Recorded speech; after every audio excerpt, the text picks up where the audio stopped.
Do you really know your numbers in your business? The amount of business owners that I've worked with, the vast majority of them don't understand their numbers to a level that is required in order for them to grow and scale their business. And even multi-7-figure and 8-figure business owners hit these invisible ceilings that get in the way of them growing. And it all comes down to having a deeper understanding of the primary metrics that are going to enable them to grow and scale their business. I want to share with you a little bit of a client case study and help you understand the power of knowing these numbers. And it's actually not that hard for you to understand. It just takes a little bit of time and investment in the right place. So we work with a lot of business owners, and we're recently working with a guy who runs a phenomenal coaching business. He helps hundreds and hundreds and hundreds of students worldwide to achieve these phenomenal results. And he's got a really great reputation in his space. And he was growing and scaling up until he got to about 300 grand per month, and basically hit this plateau, and they haven't been able to break past it. And they've been scratching their head for basically over 12 months to try and work out why they can't seem to grow beyond this choke point. They've invested in marketing support, they've revamped their sales process, they've shifted their CRM, they've done all of these things that I would probably say are tactics, and basically nothing has worked so far, and they're really, really frustrated. So he reached out to me to have a conversation and see how we could help, because he's basically come to the point of the realization saying, well, look, if I can't grow my top line revenue, I need to make more of my profits and my cash flow, and I need to make that work for me. So hence why reaching out to me. Now, we had some conversations and we helped him get some really quick wins in terms of his personal finances, setting up cash flow structure, creating 20-year roadmaps, understanding exactly how much he needed in wealth in order to be financially free, showing him basically exactly what needed to be done in order to achieve his goals. And there's a random pig. Let me stop for a second. What are you doing here? What's your baby doing over there? Have you escaped? You've escaped. What are you doing here? Go on. Look at the little baby piggy. Look at this. Look at this little piggy. Just another day in paradise, chasing the neighbour's pigs back who escaped. Anyway, back to the story. So this guy engaged us to help us get some quick wins. We sorted out his cash flow structure, helped him identify his plan to create a 20-year roadmap, working out exactly how much wealth he needed. And the reality is his current business has him on track to basically achieve all of his goals and aspirations. Yet, even though we may be on track, we're always going to pursue extra scale, right? Because that's the fun of being in business. Now, today we spent some time working through creating a financial model. And what a financial model basically boils down to is it's about understanding what is the actuals around certain inputs into the business. So for example, how much are we spending on paid advertising?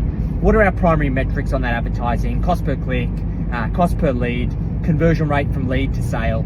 We want to understand the various programs and offerings that the business offers, the existing clients and how much revenue we're making right now, and then in turn, what's the churn rate, and based on the net clients that are coming in, what is our growth trajectory?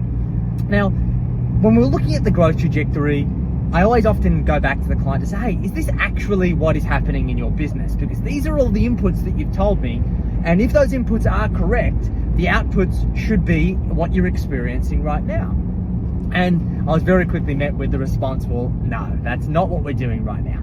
So it means that the inputs must have been wrong. And the problem is, guys, that for so many business owners, particularly when we're dealing at this multi-7-figure or even 8-figure range, is that we can't guess these numbers, because even a fraction of a % difference in terms of a single metric at the top of the funnel could mean tens of thousands and even hundreds of thousands of dollars at the bottom of the funnel.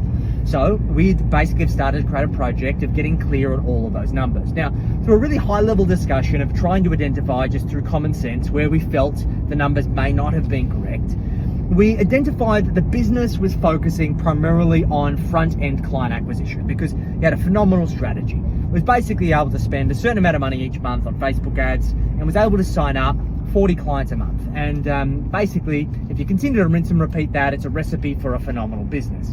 However, there is a law of averages and things revert back to the mean as you continue to scale them. We don't get access to arbitrages or inefficiencies in the market forever. Things do revert back.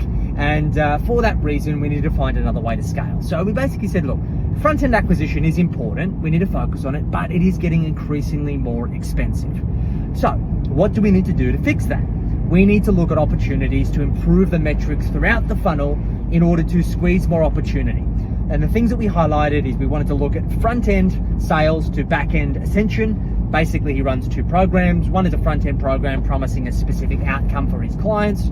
On the back end is basically the next logical step that these business owners make once they've achieved that particular outcome. Great, make lots of sense.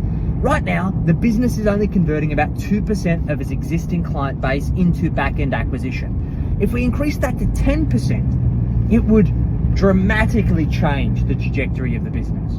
We're talking like over the course of the next 12 months, he would potentially triple his business as a result of doing that. Money for Jem, right? The second factor we discussed is that his current lead to sales rate is relatively low. So we want to look at implementing strategies to improve that conversion rate. Now, I'm not a sales guy, I'm a numbers guy. So I basically just mapped out the numbers to say, okay, if we could increase that conversion rate by even 5 or 10%, that could potentially be the difference between about $100,000 in lost opportunity per month over the next 12 months. Pretty significant changes. Now, the point of this video, guys, is that in business, what gets tracked gets managed, and what gets managed gets improved. And when we're at a stage of being over 7 figures, there are very rarely any tactics that you can implement that are going to drastically change the financial result for you and your business. It is largely going to be understanding your overall strategy end to end, and then systematically identifying the areas of your business that you need to focus on improving and optimizing, and continue to rinse and repeat that process over and over again. Very rarely do I ever see a business at that stage having to completely reinvent their business model. It doesn't need to happen, right? And far too many business owners overcomplicate it, make it far more difficult than what it needs to be. And it's just a process of constant improvement, assuming you understand what needs to be improved, and you can actually track the numbers that are actually coming through, so you know what's working and what isn't.